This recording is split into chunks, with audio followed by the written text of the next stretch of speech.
सम विषम परिस्थितियों में कैसे कार्य करना है और भारत जैसे लोकतांत्रिक मूल्यों पर कैसे हमें मिलकर के कार्य करना है, ये सब सरदेव अटल जी ने किया। मित्रों, जब अटल जी की बात आती है, जो बात उन्होंने कही, इतने बड़े राजनेता जिनकी हर दल में वे सत्ता पक्ष में रहे हो या विपक्ष में रहे हो, हर दल में सरदेव अटल जी के बारे में लोगों के मन में एक बहुत पवित्र धारणा थी और लोग उसी श्रद्धा भाव के साथ उन्हें सम्मान भी देते थे। और भारत के लोकतंत्र को मजबूत बनाने के लिए क्या होना चाहिए,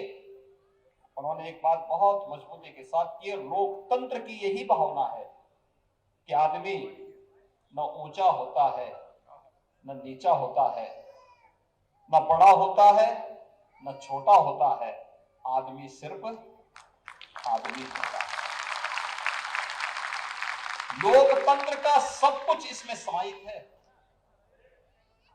यही तो है एक राजनेता के विराट व्यक्तित्व को, जो देश और दुनिया के सामने भारत को एक नई पहचान दे रहा है, और यही सरदेव अटल जी ने किया था। और उन स्थितियों में भी जब भारतीय जनता पार्टी देश के अंदर केवल 2 सीटों पर लोकसभा में सीमित रह गई थी, उन स्थितियों में भी धैर्य खोए बगैर, अपने मूल्य और अपने सिद्धांतों के साथ समझौता किए बगैर उन्होंने कार्यकर्ताओं का आह्वान किन बातों पर किया था, अपनी कविताओं के माध्यम से कैसे प्रेरणादायी बन जाती थी। आज भी उनकी प्रासंगिकता उसी रूप में है कि उजियारे में, अंधकार में, कल कछार में,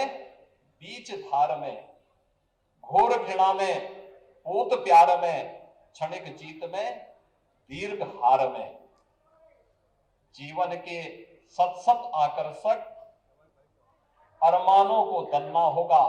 कदम मिलाकर के चलना होगा, कदम मिलाकर के चलना होगा। और यह संदेश जो भारतीय जनता पार्टी 1984-85 में मात्र 2 सीट तक सीमित थी, वह भारतीय जनता पार्टी 1989 आते आते देश के कई राज्यों में अपनी सरकार बना दी और 2 से बढ़कर के 89 सीट लोकसभा की भारतीय जनता पार्टी की। फिर ये संख्या बढ़कर के 91 में और बढ़ी, 96 में पहली बार अटल जी के नेतृत्व में 13 दिन की सरकार भी बन गई। और इसके उपरांत तो आपने देखा होगा कि फिर 98 से लेकर 2004 तक सरदेव अटल जी के नेतृत्व में सरकार ने देश के अंदर जिस प्रकार के कार्य किए वह सर्वविदित है।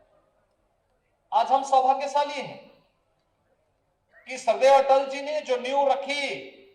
आज आदरणीय प्रधानमंत्री मोदी जी के नेतृत्व में उस पर देश